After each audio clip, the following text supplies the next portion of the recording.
ሰላም ጤና ይስጥልን ውድ የቻናላችን ተከታታዮች የፕሮግራማችን ቤተሰቦች፣ ይህ አብዲራዋ ቲዩብ ነው።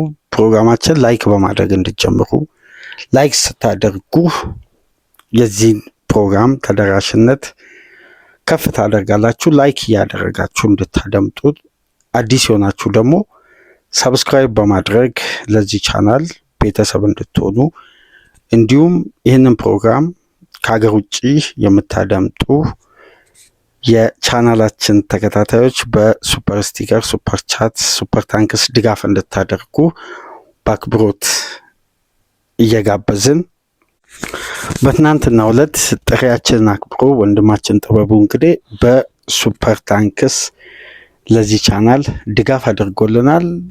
ጥበቡን ወንድማችንን ከልብ እያመሰገንን ድጋፍ ያደረገልን አድማጫችን ነው። ለአድማጫችን እንግዲህ ከልብ የመነጨ ምስጋና እያቀረብን የዛሬው ፕሮግራማችን እንግዲህ ትኩረት የሚያደርገው በአንድ ጨዋታ በተመዘገበ ውጤት 3-3 ሊቨርፑል ከሊድስ ጋር በኤለን ሮድ በተለያየበት ጨዋታ እንግዲህ አሰልጣኝ አርነ ስሎት ምን ሊገጥማቸው እንደሚችል ስናነሳ ነበር። ከዚህ ጨዋታ በኋላ ደግሞ በተለይ የመሐመድ ሳላ የ4 ደቂቃ ከ36 ሰከንድ ኢንተርቪው ምናልባት ከተመዘገበው ውጤት በላይ ትልቅ ውጥረትና ትልቅ ትኩረት ያገኘ፣ ልክ የርገን ክሎፕ ከ2 ዓመት በፊት በዚህ ወር አካባቢ ይመስለኛል ካልተሳሳትኩ በዚህ በአዲሱ ዓመት መግቢያ አካባቢ ምናምን አሰልጣኙም ተመሳሳይ አይነት ቦምብሼል ድንገት የሆነ ያልተጠበቀ ነገር ክለቡን እንደሚለቁ ይፋ ያደረጉት። የመሐመድ ሳላህ ኢንተርቪውን በተመለከተ ከዚህ ጨዋታ በኋላ የተሰጠው ጉዳይ በመላው በክለቡ ዙሪያም ከፍተኛ ውጥረት እንደነገሰ አምሽቷል። እስከ መጨረሻ ድረስ የወጡ አፕዴቶችን ተከታትለን በዚህ መረጃ ይዘናል። እንግዲሁም ይህ ፕሮግራም ትኩረት የሚያደርገው የሊቨርፑል የ3-3 ውጤትንና የመሐመድ ሳላህን ጉዳይ በተመለከተ ይሆናል። ትልቁ መረጃ መግቢያ ላይ እንግዲህ የተወሰኑ ነጥቦችን አንስተን ለመወያያ አርዕስትነት የመረጥናቸውን ጉዳዮች እናካፍላችሁ። መጀመሪያ ሊቨርፑል ያሳየው ብቃት በትናንትናው ጨዋታ፣ እንዲሁም አሰልጣኝ አርነ ስሎት የመባረራቸው ጉዳይ አሁን ላይ ሳይረጋገጥ እንዳልቀረ ነው የሚወጡ የውስጥ አዋቂዎች ዘገባዎች እንግዲህ እያሳዩ የሚገኙት። ነገር ግን ስለ ኦፊሻል ኮንፈርሜሽን እስካሁን ድረስ ለማረጋገጥ እስካሁን ድረስ ይህ መረጃ ወደ እናንተ እስከምናደርስበት ሰዓትና ጊዜ ድረስ አርነ ስሎት 100% ከቦርዱ ያገኙትን እምነትም ሆነ የፕሮጀክት አካል ሆነው ሲሰሩ የቆዩበትን የዘንድሮ ሲዝንን 100% ማጣታቸውን ብቻ ነው እና አሰልጣኙን በጊዜያዊነት ለመተካት የታጩ አሰልጣኞች አሉ። 2 በጊዜያዊነት፣ 1 በቋሚነት፣ እንዲሁም በጊዜያዊ አሰልጣኝ ከቀጠሉ በኋላ በቀጣይ ሳመር በቋሚነት አሰልጣኝ ለመቅጠር የተያዘው እቅድ አለ። ይሄ መረጃ እናጋራችኋለን። ትልቁ ግን ለዚህ ውሳኔ አንደኛ በብቃት ደረጃ ቡድኑ እያስመዘገበ ላለው ውጤት፣ ሁለተኛ የመሐመድ ሳላህ ኢንተርቪው የፌንዌይ ስፖርት ግሩፕ ዋና ቼርማን ማይክል ሞርጋን ጭምር ከጨዋታው በኋላ በቀጥታ ከመሐመድ ሳላህ ጋር ግንኙነት እንዳደረጉ፣ በተመሳሳይ ማይክል ኤድዋርድም በዚህ ውይይት ላይ የስልክ ልውውጥ ላይ ተሳታፊ እንደሆኑ ተገልጿል። ምን እንደተፈጠረ በክለቡ ዙሪያ እንግዲህ ከጨዋታው በኋላ ሁሉንም ጉዳይ በዚህ ፕሮግራም አካተን እንመለከታለን። እንግዲህ እናንተ ስትቆዩ ተደራሽነቱን ከፍ ለማድረግ ላይክ እያደረጋችሁ፣ አዲስ ከሆናችሁ ሰብስክራይብ በማድረግ የሰብስክራይብ ቁጥራችን ከፍ እንድታደርጉና እንዲሁም ከሀገር ውጭ የምታደምጡ በሱፐር ስቲከር፣ በሱፐር ቻት፣ በሱፐር ታንክስ ድጋፍ እንድታደርጉ የአክብሮት ግብዣችን ነው። ሊቨርፑል እንግዲህ ትናንት ምሽት 2 ሰዓት ተኩል በኤለን ሮድ ከሊድስ ዩናይትድ ጋር 3-3 ተለያይቷል። በመጀመሪያ 45 ጥሩ በእንቅስቃሴ ነበረ። በሶስተኛ የሜዳ ክፍል ገዳይ ያልነበረ የላላ የሳሳ እንቅስቃሴ በታየበት ሆላንዳውያን በቋሚ 11 ውስጥ ከተሰለፉ ተጫዋቾች መካከል ከሶስቱ ሁለቱ ለስሎት ሲስተም ተስማሚ ሊሆኑ ይችላሉ። በሊቨርፑል ስታንዳርድ ደረጃ ግን ፐርፎርም እያደረጉ የሚገኙበት ወቅታዊ ብቃት የራያን ግራቨንበርክ እና የኮርሊ ጋክፖ ጉዳይም ሌላ ትኩረት ስቧል። በተለይ ኮርሊ ጋክፖ በዚህ ቡድን ውስጥ ረጅም ርቀት ፕላን ተደርጎ እቅድ ተይዞ በአስደናቂ ብቃት በቦታው ላይ ከነበሩ ሉዊስ ዲያዝ፣ ሳዲዮ ማኔ ስታንዳርድ ደረጃ እምነት የማይጣልበት ተጫዋች መሆኑን ለተከታታይ ጨዋታ በድጋሚ የተረጋገጠበት የእረፍት በፊት እንቅስቃሴ ነበር እና ሁለተኛ 45 እንደተጀመረ እንግዲህ በዘንድሮ የውድድር ዓመት ለሊቨርፑል ደጋፊዎች ትልቅ ተስፋ፣ ትልቅ ራዕይ፣ ትልቅ ብርሃን የገለጠው ሂጎ ኤኪቲኬ ከፈረሙ ተጫዋቾች በፍጥነት አዳፕት አድርጎ ተላምዶ ውጤታማ መሆኑን ያረጋገጠው ተጫዋች እንግዲህ አከታትሎ በ1 ደቂቃ 48 ሰከንድ ልዩነት ያስቆጠራቸው 2 ግቦች ሊቨርፑልን ቀዳሚ ያደረገ፣ በሊድስ ዩናይትዱ ተከላካይ ስህተት የተገኘችዋን የመጀመሪያ ግብ በግሩም አጨራረስና ባለው ኳሊቲ ተጠቅሞ ይሄ ተጫዋች አስቆጠረ። 2 ደቂቃ ሳይሞላ 1 ደቂቃ ከ48 ሰከንድ በፈጀ እንቅስቃሴ ደግሞ ሁለተኛዋን ግብ አስቆጥሮ ሊቨርፑል ቀዳሚ ሆነ። መሪነቱ ወደ 2 አሰፋ። ጨዋታውን በጣም ሊቨርፑል ኮንትሮል አደረገ። ከሚገባው በላይ መደጋገም የሚችልበትን እንቅስቃሴዎችን ክሬት እያደረገ ኮርሊ ጋክፖ ሊቨርፑል 3-0 በኤለን ሮድ ጨዋታውን የሚገልበትን ትልቁን እድል አባከነ። በዚህ እንቅስቃሴ መባከም በኋላ አሰልጣኝ አርነ ስሎት ጨዋታውን በበለጠ ኮንትሮል ለማድረግ ፍሎሪያን ቪትዝንና ሂጎ ኤኪቲኬን በመቀየር እንግዲህ ጨዋታው ላይ የበለጠ ኮምፓክትነት ለመፍጠር አስበው እንዲህ አይነት ውሳኔ ወሰኑ። ነገር ግን ይህ ውሳኔያቸው በበለጠ ኮምፓክት ከማድረግ ይልቅ ክለቡ ላይ ከፍተኛ አደጋ የጣለ እንቅስቃሴ ነበር የተፈጠረው። ይሄ የጨዋታ ለውጥ ደግሞ በአብዛኛው የእግር ኳሱን ቤተሰብ ያላስደሰተበት 2 አይነት ምክንያቶች ነበሩት። ይቅርታ፣ ፍሎሪያን ቪትዝን እና ኮነር ብራድሊን በመቀየር ጄይ ጎሜዝን እና አሌክሲስ ማካሊስተርን ነበር ወደ ሜዳ ቀይሮ ማስገባት የቻሉት። ነገር ግን በፍሎሪያን ቪትዝ መውጣት የሊቨርፑል የፋይናል ሰርድ እንቅስቃሴ በቁጥር ማነስን ተከትሎ ሊድስ ዩናይትድን ከራሱ የመጫወቻ ክልል ወጥቶ ወደ ሊቨርፑል የመጫወቻ ክልል በበለጠ በቁጥር ከፍ ብሎ እንዲገባና ባላንሱን የነበረው የሊቨርፑል ማጥቃትና የሊቨርፑል መከላከል ድልድይ ላይ የነበረው የዊትዝ መውጣት አንድ ትርፍ ተጫዋች ፋይናል ሰርድ ስለጎደለ ዳንኤል ፋርኬ ይዘው ከገቡት 5 ተከላካይ ውስጥ 2 አንድ ከኋላ ሴንተር ባክ 1 ከፊት ተጫዋች በመቀነስ ወደ 4-4-2 ሲስተም ጨዋታቸውን በፍጥነት እንዲቀይሩ አስገደደ። የመጀመሪያው ታክቲካዊ የጨዋታ ብልሽት የተፈጠረበት ለውጥ ማለት ነው። በበለጠ ይሄን ጨዋታ ኮንትሮል ለማድረግ ተደጋጋሚ እድሎችን ቢያንስ ጌሙ ላይ በነበረው ብልጫና በዛ ሰዓት በነበረው እንቅስቃሴ እንዲህ አይነት ለውጦች አስገዳጅ አልነበሩ።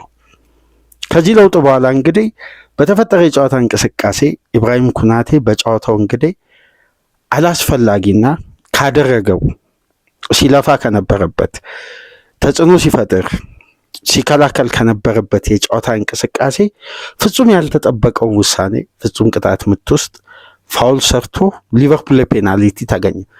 ኩናቴ ያንን ጥፋት እስከሚያጠፋበት ደቂቃ ድረስ ግን የነበረው የጨዋታ እንቅስቃሴ ምርጥ ነበር። ክሮሶችን የሚያርቀው ኳሶች ላይ የነበረው ውሳኔ ቢያንስ ከሰሞኑ ከሚተችበት አንግል ስናይ የተሻለ ነበር። ያን ፋውል ለመስራት ግን ጌም ኮንሰንትሬሽኑ እንግዲህ ባለው ልምድና የጨዋታ ታይም ይሄ ተጫዋች እንደዛ አይነት ፋውል መስራት ያለበት እንቅስቃሴ አልነበረም። ፔናልቲ ተሰጠ። ዶሚኒክ ካልቨርት-ሉዊን 2-1 አደረገ። በተመሳሳይ 2 ደቂቃ ባልሞላ ጊዜ ውስጥ ሊቨርፑል ሁለተኛው ግብ አስተናገደ። የመጀመሪያው ግብ ተቆጥሮ ሳይቆይ ሁለተኛ ግብ እንደገና ክለቡ አስተናገደ። በተወሰኑ የደቂቃዎች ልዩነት ስታሽ ነበር ማስቆጠር የቻለው። 73 ላይ ፔናልቲውን አስቆጠሩ። 74 ደቂቃ ከ52 ሰከንድ ላይ ሁለተኛውን ኳስ ደገሙ። አቻ ውጤት ተመዘገበ። ከዛም በኋላ ሊቨርፑል እንደገና በሃይ ኢነርጂ ማይደክመው የሚጥረው በዘንድሮ ሲዝን ለሊቨርፑል በብቸኝነት ያለውን አቅም አሟጦ እያደረገ ያለምንም መለገምም የብቃት መውረድም ያለምንም ትችት ከጨዋታ በፍጹም ፍላጎትና በተመሳሳይ ኢነርጂ የሚጫወተው ዶሚኒክ ሶቦስላይ ሊቨርፑልን ድጋሚ መሪ ያደረገ 3-2። ከዚህ በኋላ ያለው ደግሞ ጌም ማኔጅመንት በበለጠ ትኩረቱ አሰልጣኙ ላይ ነው የሚሆነው። ምክንያቱም የትኛውም ሪስክ ጨዋታውን ወደ አቻ ውጤት ሊመልስ ይችላል። በዚህን ሰዓት ነው እንግዲህ 95ኛ ደቂቃ ላይ የተገኘችዋን የረጅም ኳስ ተጠቅመው እንግዲህ ሊድሶች 95 ደቂቃ ከ48 ሰከንድ ላይ በታኔካ አማካኝነት የአቻነቷን ግብ አስቆጥረው ጨዋታው 3-3 ተጠናቀቀ። ታዲያ በዚህ ጨዋታ ሊቨርፑል 2-0 የመምራት አድቫንቴጅን ይዞ 2-2 እንዲሆን መንደርደሪያ የሆነው የኢብራሂም ኮናቴ ፍጹም ቅጣት ምት ዋነኛ በጨዋታው የታየው አክሲደንት ሊሆን ይችላል። ግን ታክቲካሊ ባላንስ ነው። ጨዋታው በተጀመረ ገና በጊዜ ሊቨርፑል የ2 ጎል አድቫንቴጅ እንዲወስድ የመራውን ሲስተም እስከ 68ኛ ደቂቃ ድረስ ሊድስ ዩናይትድ ከጨዋታው ሪትም እየወጣ ነበር። የኩናቴ ስህተት እንዳለ ሆኖ ከዛ ሪትም ሊድስ እንዲያገግም ከረዱ ጉዳዮች መካከል የተደረገው የመጀመሪያው ለውጥ ብራድሊ በጎሜዝ ተገቢ ለውጥ ነው። ምክንያቱም ብራድሊ ቢጫ ካርድ አይቷል። ሪስክ መቀነስ ነው፣ ተገቢ ነው። ዊትዘን ማውጣት ለሊቨርፑል ቀዳሚ ጉዳይ ነው ወይ? በዛን ሰዓት ጋግፖ አይቀድሙም ወይ? በዛን ሰዓት ከነበረው የሜዳ ውስጥ እንቅስቃሴ። ስለዚህ አሰልጣኙ የወሰኑት የመጀመሪያ ደካማና በጨዋታው ላይ የተስተዋለው ያልተገባ ውሳኔ ነው። ምክንያቱም በጨዋታው ለምሳሌ ከረፍት በፊት ባሉ እንቅስቃሴዎች አንድ ስታት ልጠቁማችሁ። ሊቨርፑል ከረፍት በፊት በትራንዚሽን ብቻ ፋይናል ሰርድ 26 ጊዜ ገብቷል። በትራንዚሽን ብቻ እነዚህን ትራንዚሽኖች በተሳካ ሁኔታ ሲመሩ የነበሩት ዞቦዝላይ እና ኮርቲስ ጆንስ ናቸው። በተሻለ ባላንስ ከነዚህ 26 የፋይናል ሰርድ ከገባቸው ኳሶች ውስጥ ወደ ውጤት ለመቀየር ከፍተኛ እድል ያለው የማጥቃት እንቅስቃሴ 12ቱ ነበሩ። ከነዚህ 12 የማጥቃት እንቅስቃሴ ውስጥ 8ቱ የሄዱት ወደ ኮርሊ ጋክፖ ነው። ከ8ቱ ተጫዋቹ በተሳካ ሁኔታ ያደረገው የማጥቃት እንቅስቃሴ በአጠቃላይ 0 ነው። ለምሳሌ ከ8ቱ የማጥቃት እንቅስቃሴ 4 ሹት አድርጓል። ከ4ቱ አንዱም ኢላማውን የጠበቀ ሙከራ ነበር። 4ቱን ሹቶች ያደረገበትን ደግሞ በአጠቃላይ ግራፍ ብትመለከቱ 2 ኳስ ላይ ኤኬቲኬ እንዲሁም ፍሎሪያን ቪዝ በነፃ ኤሪያ ላይ ቆመው ኳሱን የመቀበልና ግብን ለማስቆጠር የበለጠ አጋጣሚ የነበራቸው ተጫዋቾች ነበሩ። በፖዚሽን ደረጃ አጋጣሚ በአጠቃላይ በግራ መስመር ሊቨርፑል ይሄ እንቅስቃሴ ከሳንደርላንድ ጋር ከፍተኛ ተቃውሞ ስለነበር ስቴዲየም ውስጥ ጋክፖን ረፍት ላይ ቀየሩ። ሳላ ተቀይሮ ገብቶ በጨዋታው ሊቨርፑል ክሬት ካደረገው ቻንስ ከረፍት በፊትም በአጠቃላይ እንደ ቡድንም ሳላ 5 ኳስ ቻንሶችን ክሬት አድርጓል፣ አልተቆጠረም። ግን ጋክፖ ከእረፍት በፊት ብቻ በ8 የሊቨርፑል የማጥቃት እንቅስቃሴ ላይ ይሄ ዌስትፉል የምንለው በቃ የባከነ እንቅስቃሴ ሜዳ ሲያደርግ ነበር።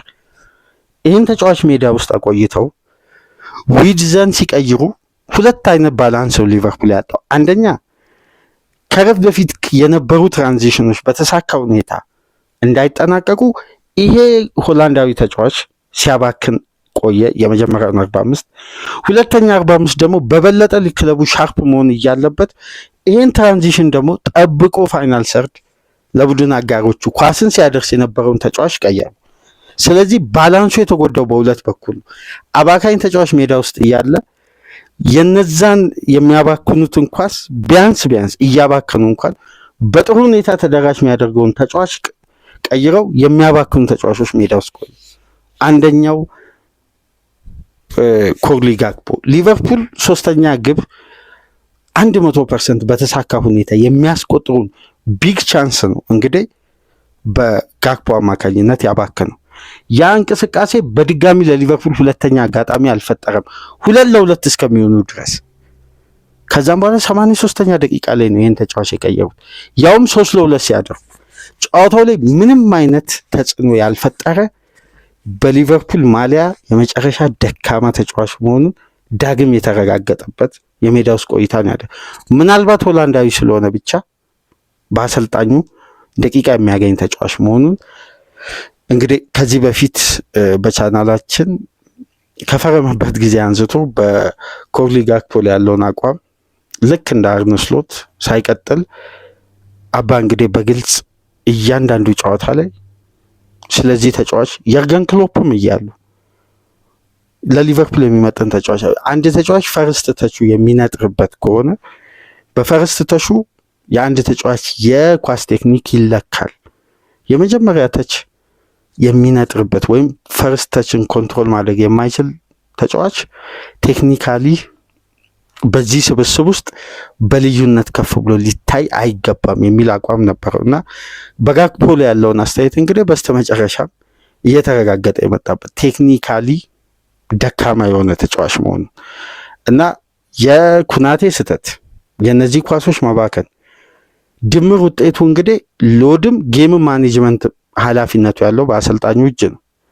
ስለዚህ እነዚህ ሁሉ ጉዳዮች ድምር ውጤት ተሸካሚ መሆን ያለባቸው አሰልጣኙ ናቸው። እንግዲህ በሊቨርፑል ቤት የመሰንበታቸው ጉዳይ ያከተመ ይመስላል። ምክንያቱም የሚወጡ ዘገባዎች የሚታየው እውነታ ፍጹም በተቃራኒ እየተጓዘ ነው። ምክንያቱም ከጨዋታው በኋላ ትላልቅ ውስጥ አዋቂዎች እንግዲህ በርካታ ጉዳዮችን እየጻፉ ነው። አሰልጣኙ ቀጣይ ጨዋታ ሊቨርፑልን በአሰልጣኝነት ይመራል የሚል በግሌም እምነት የለኝም። ምክንያቱም አሁን ባለው መረጃ መሰረት እስካሁን ድረስ ይህን ፕሮግራም እስከምናሰናዳበት ሰዓት ድረስ ስቲቨን ጄራርድ የሊቨርፑል ጊዜያዊ አሰልጣኝ ሊሆን እንደታቀደና ጆኒ ሂቲንጊያ የቀድሞ አምና የአርነ ስሎት ምክትል አሰልጣኝ የነበረው ከአያክስ መሰናበቱ ይታወቃል። ይሄ የቀድሞ ተጫዋች የስቲቨን ጄራርድ ኮችንግ ስታፍ አባል ምክትል አሰልጣኝ እንዲሆንና በአመቱ መጨረሻ ከኦሊቨር ግላስነር ወይም እዛው ኦስትሪያዊ ናቸው እሳቸው ግን ያው ከዚህ በፊት ጀርመን ስለነበረች ጀርመናዊውን ጁኒየር ኒግልስማንን ከዓለም ዋንጫ በኋላ ለማምጣት ሁለቱን አሰልጣኞች ላይ ሊቨርፑሎች አተኩሯል። ግን አሁን ኢንተርም ማናጀር ነው መቅጠር የሚችሉት። በዚህ መሰረት እንግዲህ ስቲቪ ጂን ለማምጣት ተቀዳሚ ምርጫ አድርገዋል እና እንደዚህ ደረጃ መረጃ ከወጣ አሰልጣኙን ለማሰናበት እንግዲህ የክለቡ ስቴትመንት ነው የሚጠበቀው።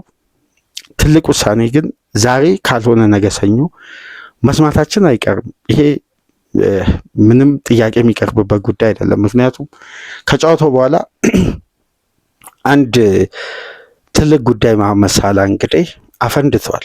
ይሄ ጉዳይ ምናልባት ከጨዋታው ላይ ከተመዘገበው ውጤት በበለጠ በክለቡ ዙሪያ በእግር ኳሱ ቤተሰብ ዘንድ በጣም መነጋገሪያ ሆኖ ደጋፊን በአንድነት ወደ አንድ ጎን እንዲያዘነብልና ምናልባት የክለቡ አስተዳዳሪዎች ባይፈልጉት እንኳን አይደለም ለማሰናበት ቅድመ ዝግጅት እያደረጉ የቆዩ ኃላፊዎች ቀርተው ባይፈልጉት እንኳን ለማሰናበት እንዲገደዱ የሚያደርግ ጉዳይ ነው የወጣው እና አሁን የክለቡ ደጋፊዎች በኤክስ ገጽ ላይ ገብታችሁ ብትመለከቱ ፍጹም የሚያሳዝን አንዳንዴ የዚህ እግር ኳስ ቤተሰብ አባል እንደመሆንም ትልቅ የሚያስደስት ነገር የለም። የሊቨርፑል ደጋፊዎች በነገራችን ላይ ማለት እንደ ሊቨርፑል ደጋፊ ሳይሆን እንደ አንድ እግር ኳስ ተመልካች ካያችሁት እንዲህ አይነት አንድ ጉዳይ ላይ የደጋፊ የጋራ ስምምነትና የጋራ አቋም ሲኖር በየትኛው ክለብ ላይ አንድ ክለብ አይወድቅም። መጀመሪያ ትልቁ ጉዳይ ደጋፊዎች በሀሳቦች ልዩነት ለሁለት ሲከፈሉ ነው ችግር የሚፈጠረው። ምክንያቱም ሁሉንም ደጋፊ ነው ክለብ ማስደሰት ያለበት። ለየት የሚለው በአንድ ዘርፍ ላይ ሁሉንም ማስደሰት አይቻልም ተብሎ ማለፍ አይቻልም። እግር ኳስ ላይ ደጋፊ ሙሉ በሙሉ ካላመነ ይሄ ግማሽ አምኖ ግማሹ ሳያምን እግር ኳስ ሊቀጥል አይችልም። ምክንያቱም መዝናኛነቱ ከዚህ ደጋፊ ጋር ነው። የቡድኑም ቢዝነስ ገቢውም ሁሉም ነገር ጥገኛ የሚሆነው እግር ኳስ ለደጋፊው እና ይሄ ደጋፊ ከሌጀንዳቸው እንጂ ከአሰልጣኛቸው ጎን አልቆሙ እና 100% የደጋፊው አቋም የሚያስገርም ነው። ትላልቅ የሊቨርፑል ጸሐፊዎች ምናልባት ደጋፊውን በአይዲያ ደረጃ የሚያስቀይሩ ትላልቅ ጸሐፊዎች ጭምር ይህን ጉዳይ አንድ የክለቡ አይከን በዚህ ደረጃ ትሪት መደረጉ አንደኛ ጥያቄው ከስሎት በቀጥታ ወደ ኃላፊዎች እየተዟዟረ እንደሆነም እየተመለከትን ነው። ይህን ጉዳይ ሃንድል የማድረግ ፓወሩ የሊቨርፑል የበላይ ኃላፊዎች ናቸው። እነዛን ግለሰብ ይመስላል ሳላም በቀጥታ የተቸው። እዚህ ከጨዋታው በኋላ የተፈጠረውን ጉዳይ በተወሰነ መልኩ እንመልከት።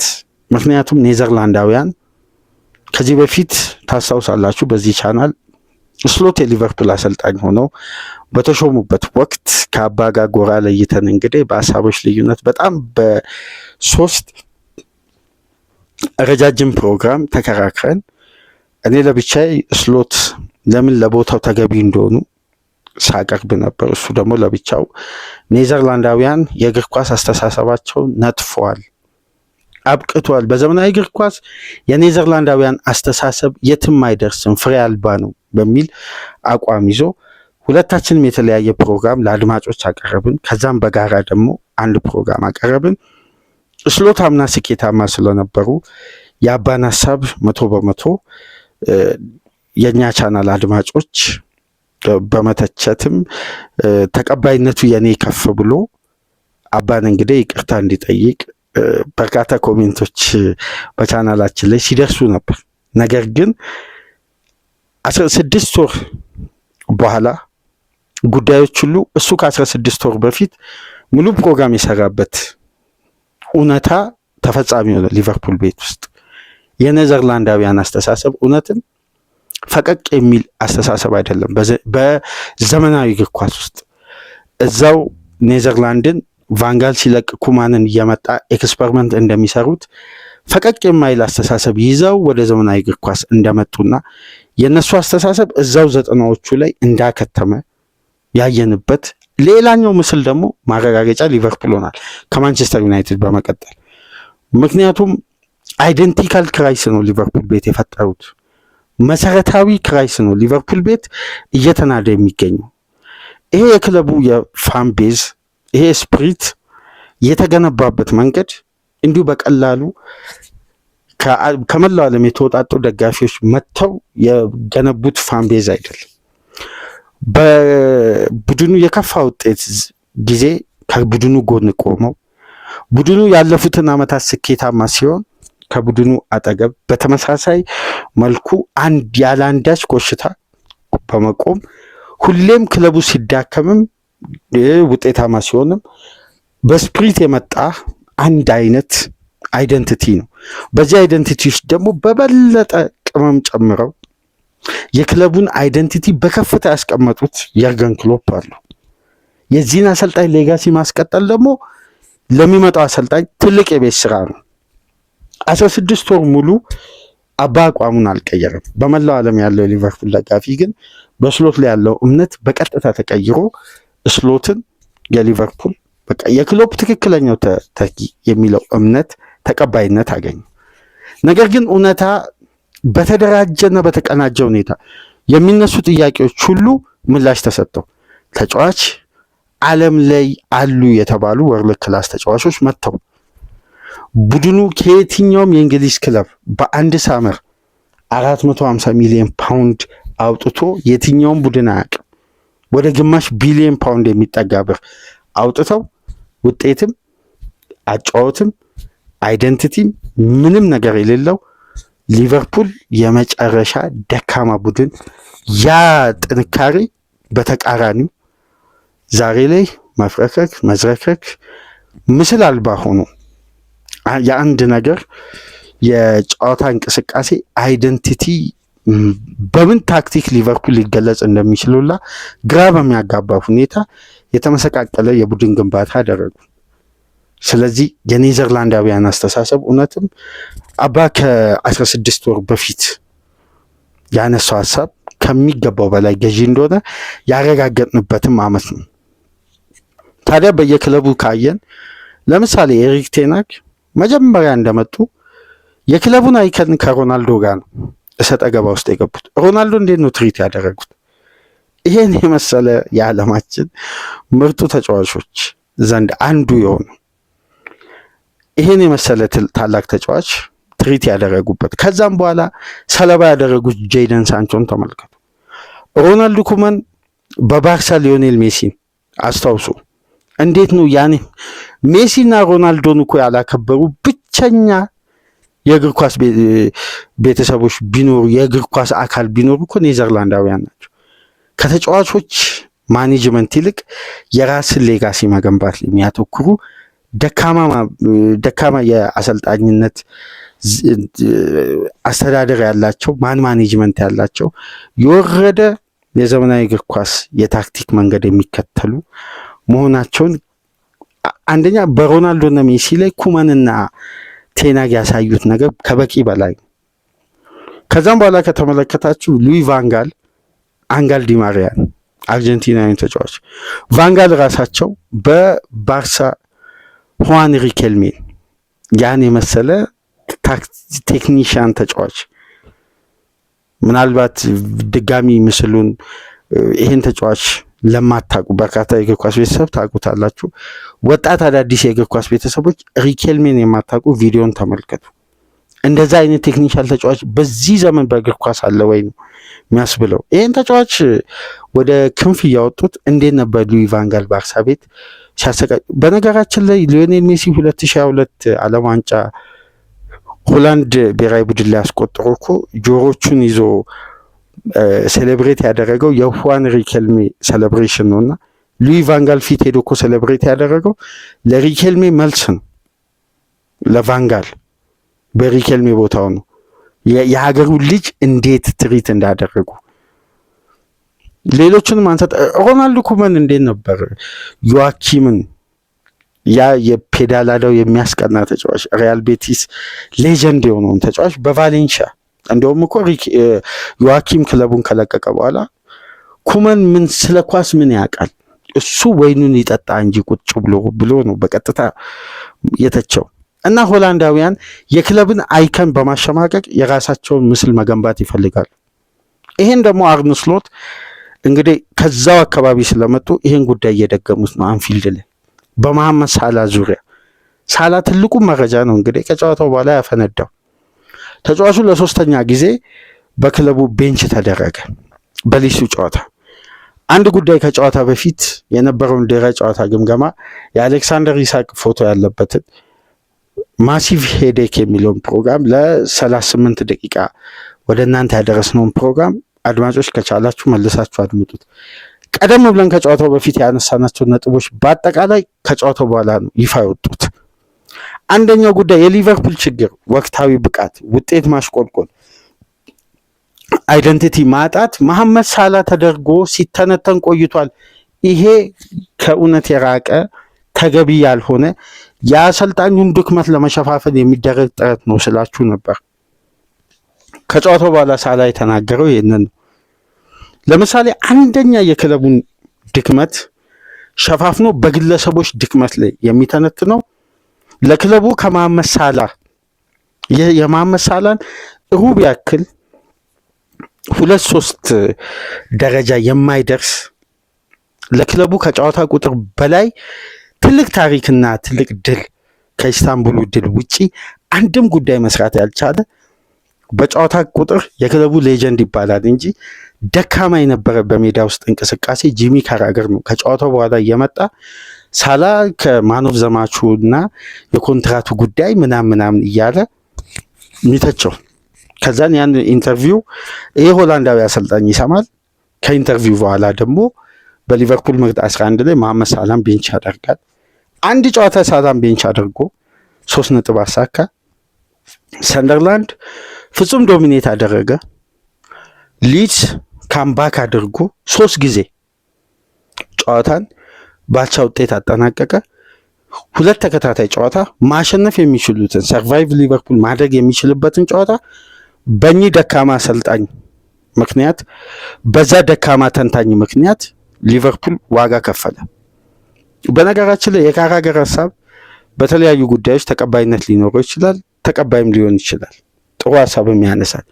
ሳላና ሊቨርፑል ላይ የሚሰጠው አስተያየት በአብዛኛው ከካራገር አይነት ሜዳ ውስጥ የሚጫወተው ካራገር ማለት ነው የሚሰጠው አስተያየት ቴክኒካሊ ምንም የሜዳ ውስጥ ተጽዕኖ የሌለው ተጫዋች ምናልባት በክለቡ 700 ምናምን ጨዋታ ማድረጉ አይከን ሊያስብለው ይችላል። የሳላን ያክል ታሪክ ሊሰራም አይችልም፣ አልሰራም።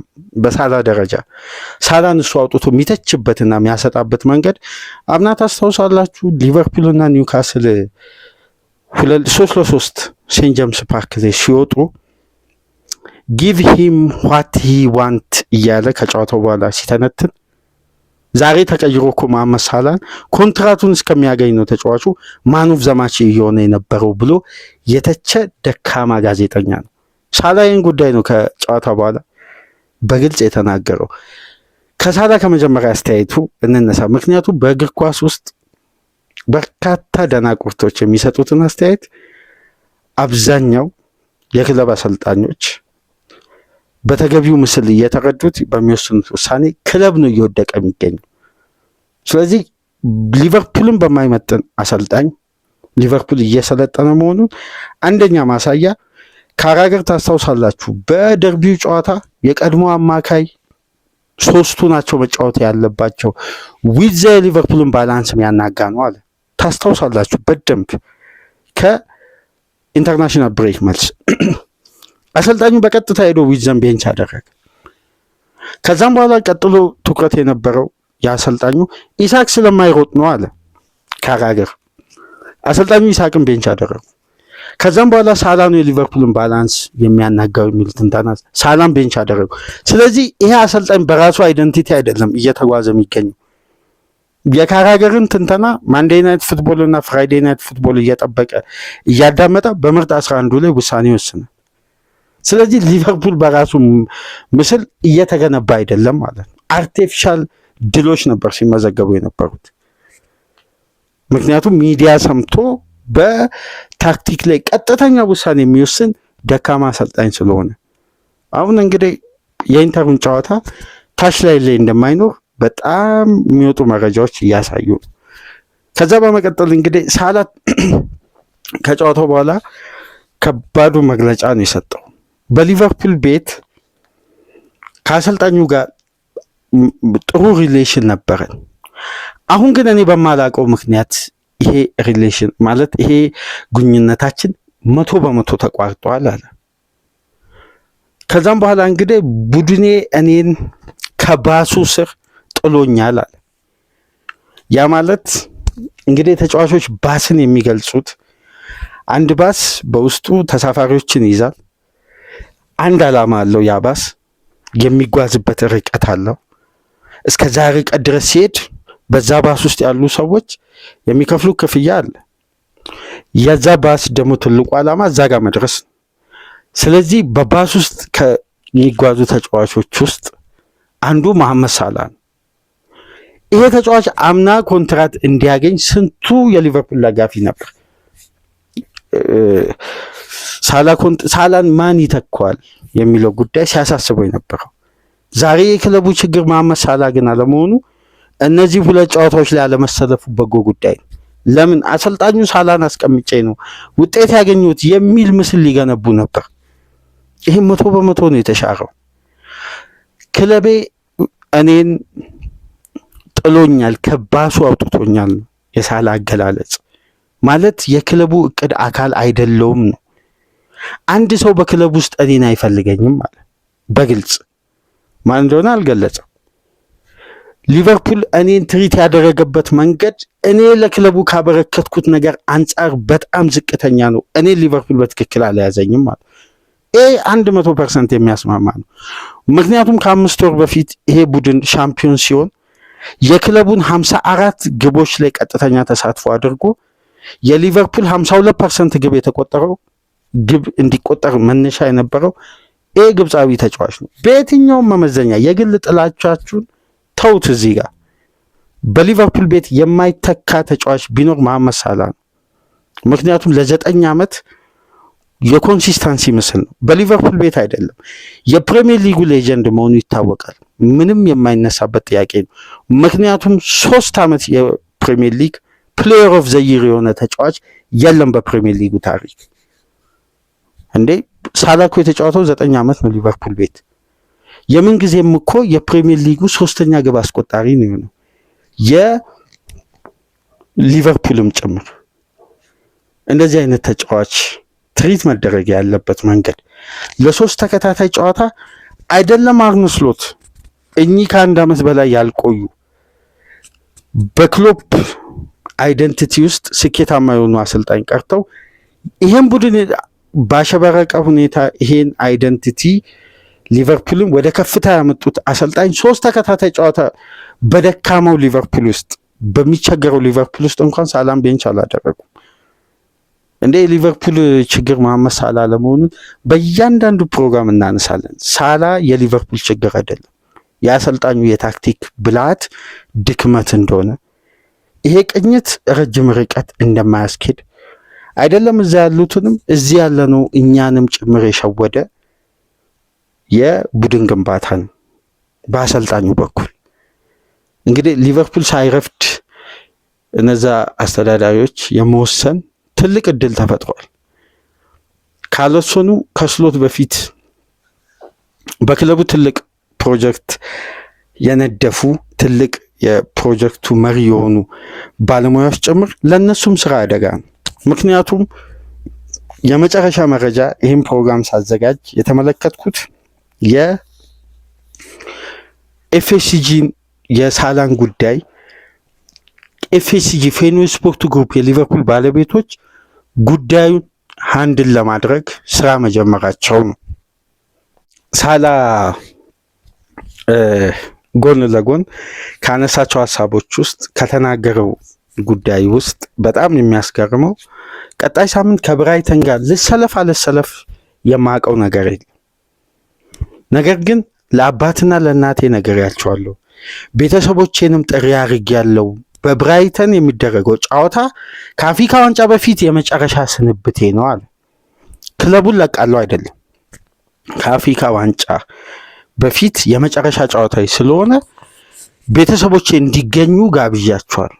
ልጆቼ፣ ባለቤቴ፣ ቤተሰቤ የሊቨርፑል ደጋፊዎች ናቸው። ስለዚህ በስቴዲየሙ ተገኝተው እኔ ልሰለፍም አልሰለፍም እንሰናበታለን። ከአፍሪካ ዋንጫ በኋላ ግን ምን እንደሚፈጠር አናውቅም፣ አብረን እናያለን አለ። ይሄ ባጭሩ ማለት ሳላ በሊቨርፑል ቤት ለመቆየት የሚያስችል አሁን ላይ ፍላጎት የለው። ምክንያቱም ከአሰልጣኙ ጋር ያለው ግንኙነት ባልታወቀ ደረጃ ተቋርጧል። ሳላ ሊቨርፑልን ለመልቀቅ ውስጣዊ ፍላጎት ለመጀመሪያ ጊዜ ይሄ ተጫዋች ያን ሁሉ ብቃቱን እያበረከተ እንኳን ለመልቀቅ 150 ሚሊዮን ፓውንድ እኮ ጀርገን ክሎፕ ውድቅ ሲያደርጉ የመጀመሪያ ጥያቄያቸው የነበረው ሳላ ነው። በዚህ ክለብ ቆይተ ስኬታማ ትሆናለህ በበለጠ፣ ስለዚህ ቆይ። ምንም አላንገራገረም። መሐመድ ሳላ የሊቨርፑልን ጥያቄ ተቀብሎ ኮንትራቱን ፈረመ። ይሄ ተጫዋች በክሎፕ አመቺ ታክቲክ እንዲገነባ ሊቨርፑል ቤት የተደረገው እሱ ውስጥ ያለውን አቅም ለሊቨርፑል ስኬት ምን ያክል ከፍተኛ ተጽዕኖ እንደሚፈጥር ስላሳየና ስላረጋገጠ ነው። ያለ ክሎፕ ሳላ አይችልም ላሉ ያምነው ደግሞ ማረጋገጫ ነበር። ስለዚህ ይሄ ተጫዋች ይህን የክለቡን ሌጀንድ ስሎት አላግባብ በሆነ ጦስ ለማድረግ እንግዲህ ሌላው ተጫዋች የነጋክፖ አይነት የፈርስት ተቹ እንግዲህ እግር ኳስ ተጫዋች የማይመስል የፈርስት ተች ተጫዋች የሚበላሽበት ተጫዋች እያለ እነ መሐመድ ሳላ በየትኛውም እድሜ ላይ ቢሆን የክለብ ሌጀንድ ነው። የክለብ ብቻ ሳይሆን የፕሪሚየር ሊጉም ሌጀንድ ነው። ይህ ተጫዋች ከ300 በላይ ግቦች ላይ ተሳታፊ መሆን የቻለ በአጭር ጊዜ ውስጥ ታላላቅ ስኬቶች ወደ ሊቨርፑል ቤት ሲመጡ ትልቁ ሚና የተጫወተ ተጫዋች ነው። ትልቁ የአብዛኛውን ድርሻ እና ስሎት ተጫዋቹን የያዙበት መንገድ ተገቢ ሳይሆን ስሎት ከሳላ በላይ ሊሆኑ አይችሉም ለዚህ ቡድን። ምክንያቱም ለዚህ ቡድን ባበረከተ ከተባለ ስሎት ምንም ላያበረክቱ ይችላሉ በሳላ አይን። ሳላ ለዚህ ቡድን ብዙ አበርክቷል። ለዚህ ነው ደጋፊው 100% ከመሐመድ ሳላ ጎን በመቆም እንግዲህ በሳላ አስተያየት ያልተከፋ ሊቨርፑል ደጋፊ የለም ቅር ያላለው። ምክንያቱም ይሄ ተጫዋች በዚህ ደረጃ ሊያዝ አይገባም። ከ5 ወር በፊት የሊቨርፑል ደጋፊዎች የክለቡ ፋንቤዝ አስደናቂ ደጋፊ ያለ ዋንጫ ነበር ሴሌብሬት እኮ ያደረጉት በኮቪድ ወቅት 2019-20 ደጋፊ እኮ ከዋንጫ ጋር ሴሌብሬት ያደረገው በመሐመድ ሳላ ከፍተኛ ተጽዕኖ እኮ ነው አምና። ይሄ ደጋፊ እንዴት ነው ከአሰልጣኙ ጎን ሊቆም የሚችለው? እንዲሁም አንድ የሊቨርፑል ደጋፊ ትልቅ የኤክስ ገጽ ከ2.6 ሚሊዮን በላይ ተከታይ ያለው የኤክስ ገጽ ሳላ ጎን ናችሁ ወይስ ስሎት ጎን የሚል እንደ ፖም አስቀምጧል። እንደ ፖል 98% የመረጡት ሳላ ነው። በጣም ትልቅ ደጋፊ ፔጅ ነው እና መሐመድ ሳላ ላይ የሊቨርፑል ኃላፊዎችም ሆነ አሰልጣኙ እያሳዩ ያሉት ነገር ክለቡ ከሳላ ባገኘው ነገር የክለቡ ደጋፊዎች ይሄን ተጫዋች በዝማሬ እንዴት እንደሚቀበሉት ጨዋታው ካለቀ በኋላ ተጫዋቹ ወደ ሊቨርፑል ደጋፊዎች ሄዶ እንደ ስንብት አይነት ነገር ሲያሳይ ነበር። በጣም ያስገርመው ባለፈው ሳመር አለ ኮንትራቴን ከፈረምኩ በኋላ ብዙ ነገር ቃል ተገብቶልኝ ነበር፣ አንዱም ነገር ግን ተፈጻሚ ያልሆነ አንዱም ነገር ነው ያለው። አይደለም የተገባልኝ ቃል ተፈጻሚ ያልሆነም አይደል፣ አንዱም ነገር ተፈጻሚ ያልሆነም። በክለቡ ደስተኛ አይደለሁም። በዚህ ጉዳይ ምንም አይነት ተቀባይነት የለውም። እኔ ለክለቡ ከበረከትኩት ነገር አንጻር ይሄን ነገር ለመቀበል አልችልም ብሏል። ይሄ ትክክለኛ አቋም። ሳላ ለዚህ ክለቡ ያበረከተው ነገር በክለቡ ከሚገኙ ቫንዳይክ፣ አሊሰን ጋር ከነ ሮበርትሰን የሊቨርፑል ደጋፊዎች በየትኛውም መመዘኛ ይሁን በሳላ ግብ ከወንበራቸው ከፍ ዝቅ ሲሉ ያቆዩበት ዓመታት ይበልጣል። ያለፉትን 4 ወር በዚህ አሰልጣኝ መዳከምና ደካማ የጨዋታ ስታይል ምክንያት ወርዶ ከታየው ቡድን ውስጥ። ስለዚህ ይሄ ተጫዋች ላይ ካራገር ጠዋት እየመጣ ማን ኦፍ ዘ ማች በየጨዋታው የሚሆነው ለኮንትራቱ ሲል ነው እያለ እየተቸ እንግዲህ 1-2 ኳስ ድሪብል እና ፓስ አድርጎ መቀባበል ማይችል በእግር ኳስ በፕሮፌሽናል ህይወቱ ላይ ዛሬ ተንታኝ ሆኖ ሳላን በዚህ ደረጃ ሲያብጠለጥል አምና የሚፈልገው ነገር ይሰጠው እያለ በሊቨርፑል ድል ውስጥ ስለ ሳላ ሲተነትን በእያንዳንዱ ጨዋታ የከረመ ተንታኝ የቀድሞ ተጫዋች ዛሬ ሳላን ሲያዋርድ እንደመስማት የሚያሳፍር ሙያ የለም። በጣም የሚያሳፍር የክለቡ ሌጀንድ መባሉ ጭምር ያሳፍራል። ምክንያቱም የሳላን ያክል ምንም ነገር ስላልሰራ በሳላ አይን በሳላ ስታንዳርድ ደረጃም አልተጫወተም በኮንሲስተንሲ። ሳላ የሊቨርፑል መገለጫ ነው። በተለይ የቅርብ የ10 ዓመቱን ስኬት ከተመለከትን ሳላን ከየትኛውም አሁን ከሚገኙ ከቫንዳይክም በሉ ከአሊሰንም ከየትኛውም ተጫዋች ግንባር ቀደም የሚቀመጥ ነው። ሳላ ላይ የሚደርሱ ማንኛውም ትችት 100% ተቀባይነት የለውም። ብቃቱ ሳላ አልወረደም። ሊቨርፑል እንደ ቡድን የወረደው በዚህ ደካማ አሰልጣኝ ምክንያት ነው። ሳላ ላይ የሚሰነዘሩ ትችቶች ቦታ የላቸውም አብዛኛው።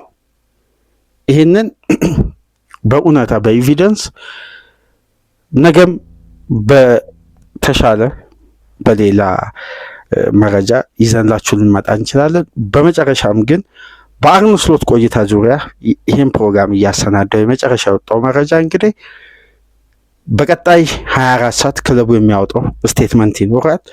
ነገር ግን አንዲ ሮበርትሰንና አሊሰን በተመሳሳይ እንደ መሐመድ ሳላህ በአሰልጣኙ ታክቲክ ደስተኛ አይደሉም። በቡድኑም እንቅስቃሴ ደስተኛ አይደሉም። በጣም የሲነር ተጫዋቾችና የአሰልጣኙ የመልበሻ ቤት ጉዳይ ከፍተኛ ልዩነት ተፈጥሯል እና ከጨዋታው በኋላ አንዲ ሮበርትሰንና አሊሰን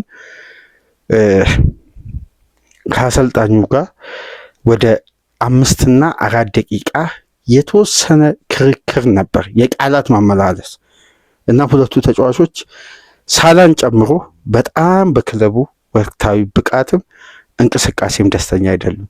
አሰልጣኙ መልበሻ ቤታቸው ማጣታቸው ከሚያሳዩ እውነታዎች መካከል አንዱ ይሄ ነው እና በሊቨርፑል ቤት ችግሮች በተባባሰ ሁኔታ ቀጥለዋል። በአሰልጣኙ ደካማ የጨዋታ ስታይል፣ በተጫዋቾች ያልተገባ ትሪት የሚደረጉበት መንገድን ጨምሮ የሊቨርፑል የቁልቁለት ጉዞ በአርነ ስሎት ውስጥ የዚህ ክለብ አይደንቲቲ እየጠፋ ነው የሚገኘው እና ምናልባት ይሄ የመጨረሻቸው ሊሆን ይችላል። እስቲ በቀናት እንግዲህ ይሄ ጉዳይ አንድ እልባት ይሰጠዋል ተብሎ ይጠበቃል። በሌላ ፕሮግራም ዝርዝር ጉዳዮችን ይዘን እንመጣለን። ከዚህ ፕሮግራም በመቀጠል ማንቸስተር ሲቲ ወደ አርሴናል አንገት ውስጥ በመግባት መተንፈስ የጀመረበትን የሰንደርላንዱን ድል በተወሰነ መልኩ እንመለከታለን። ላይክ፣ ሼር፣ ሰብስክራይብ ማድረጋችሁ እንዳትረሱ። አዲስ የሆናችሁ ደግሞ ሰብስክራይብ እያደረጋችሁ የደወል ምልክቷ እንድትጫኑ፣ ከሀገር ውጭ የምታደምጡ በሱፐር ስቲከር፣ ሱፐር ቻት፣ ሱፐር ታንክስ ድጋፍ እንድታደርጉ ከአክብሮት ጋር እየጋበዝን ጥበብ ወንድማችን ላደረክልን የሱፐር ታንክስ ድጋፍ ከልብ እናመሰግናለን። ሌሎቻችሁም ተሳትፎ እንድታደርጉ የአክብሮት ግብዣችን ነው። ሰላም ቆዩ።